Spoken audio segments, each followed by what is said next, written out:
Assalamualaikum warahmatullahi wabarakatuh.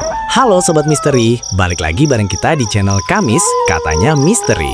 Siapkan mental kalian dan jangan dengar sendirian. Yuk kita mulai ceritanya sekarang. Selamat mendengarkan.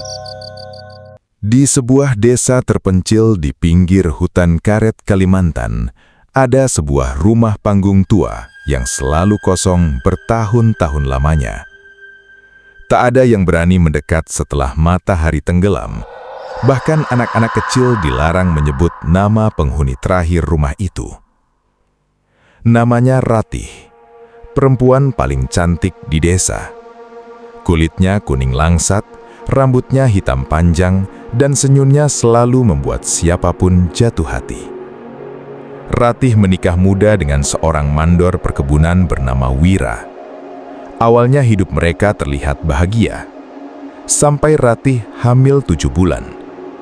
Sejak kehamilan itu, sesuatu berubah pada Wira. Ia mulai sering pulang malam dengan wajah penuh amarah. Warga mendengar kabar bahwa perkebunan tempat Wira bekerja mengalami kerugian besar.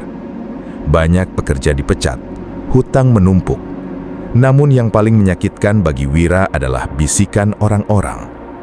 Anak dalam kandungan Ratih pembawa sial.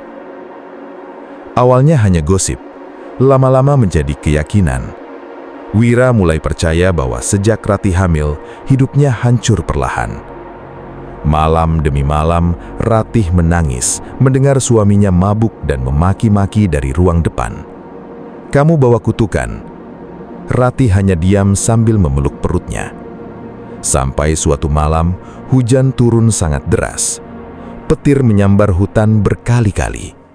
Ratih terbangun karena mendengar suara pintu dibanting keras. Wira pulang dalam keadaan mabuk berat.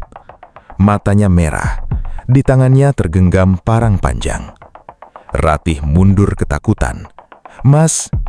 Wira menatap perut istrinya penuh kebencian. "Kalau bukan karena anak itu, hidupku nggak akan begini." Ratih menangis sambil memohon, "Tolong, ini anak kita." Namun, Wira sudah kehilangan akal. Ia menyeret Ratih keluar rumah menuju gudang belakang perkebunan. Tempat itu gelap dan lembab, hanya diterangi lampu minyak kecil yang bergoyang diterpa angin. Ratih terus berteriak meminta ampun. Tak ada yang datang menolong. Warga mendengar jelitannya malam itu, tapi hujan terlalu deras dan semua orang takut mencampuri urusan Wira yang dikenal temperamental. Jeritan Ratih berhenti tepat tengah malam. Keesokan harinya gudang itu kosong. Tak ada tubuh, tak ada darah. Hanya ditemukan kain merah milik Ratih yang tergantung di paku dinding. 3 hari kemudian, bau busuk mulai menyebar dari hutan belakang perkebunan. Warga menemukan jasad Ratih di bawah pohon beringin tua. Tubuhnya hancur penuh luka. Perutnya robek, namun bayi dalam kandungannya hilang.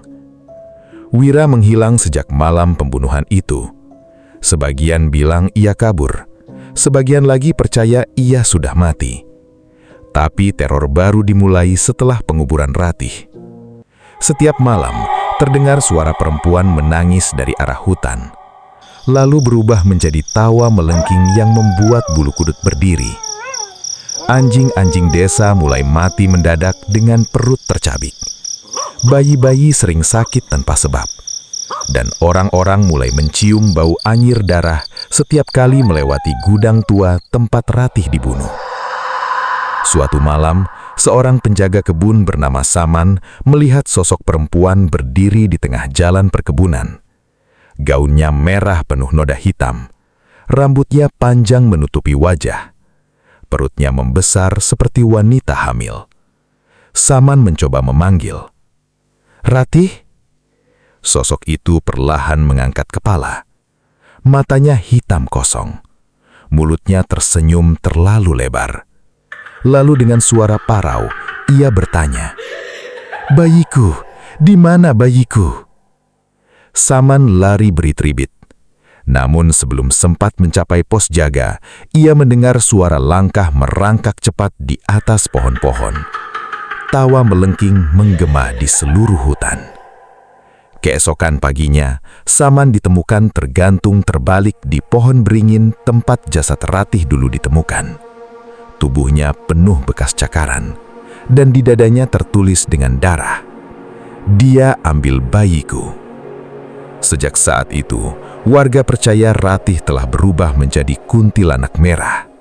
Bukan arwah biasa, melainkan roh perempuan penuh dendam yang mati bersama rasa sakit, amarah, dan kehilangan.